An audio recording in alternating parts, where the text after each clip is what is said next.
लिही जे पांगा तो हो जाई दंगाई कौन कटीला हो। लिही जे पांगा तो हो जाई दंगाई कौन कटीला हो।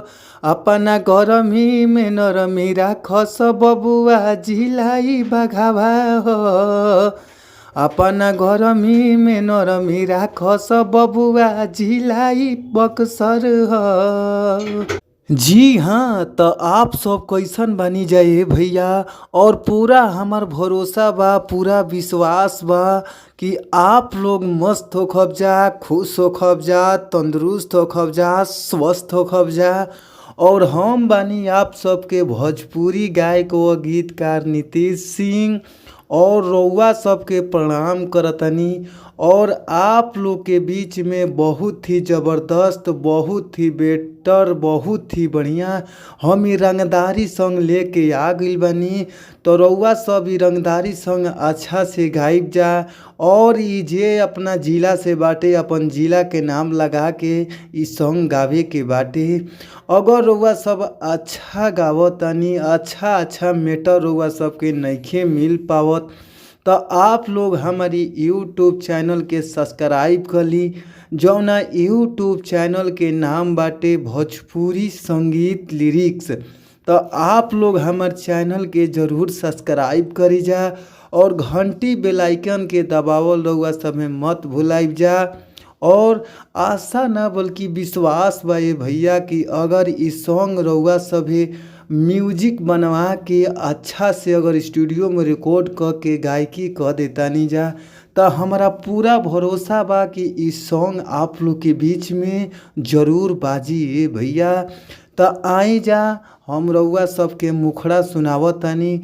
आप लोग अच्छा से सुनी जा, प्यार से सुनी जा, गौर से सुनी जा।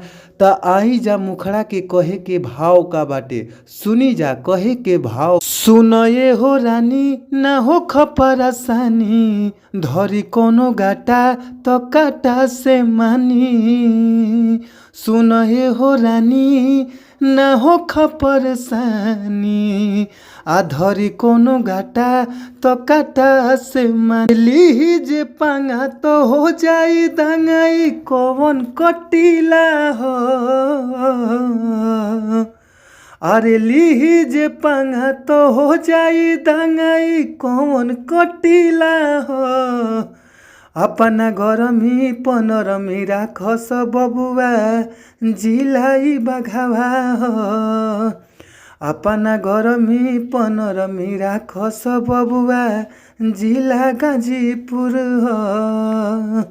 तो भैया अगर ये मैटर हुआ सबके अच्छा लागता, मस्त लागता, तो आप लोग स्क्रीन पर हमारी नंबर बाटे, आप लोग नंबर पर ज़रूर संपर्क करी जा। और हमार नंबर नोट भी कर ली जा। हमार नंबर बाटे 98 350 77 203।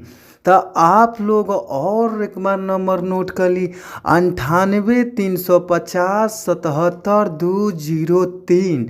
तो आप लोग ज़रूर संपर्क करी। और स्टेज शो भी करवावे खातिर हमारा से संपर्क करी जा।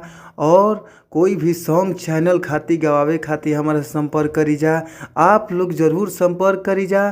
तब तक फिर मिलल अगला वीडियो में। थैंक यू सो मच, धन्यवाद, लव यू।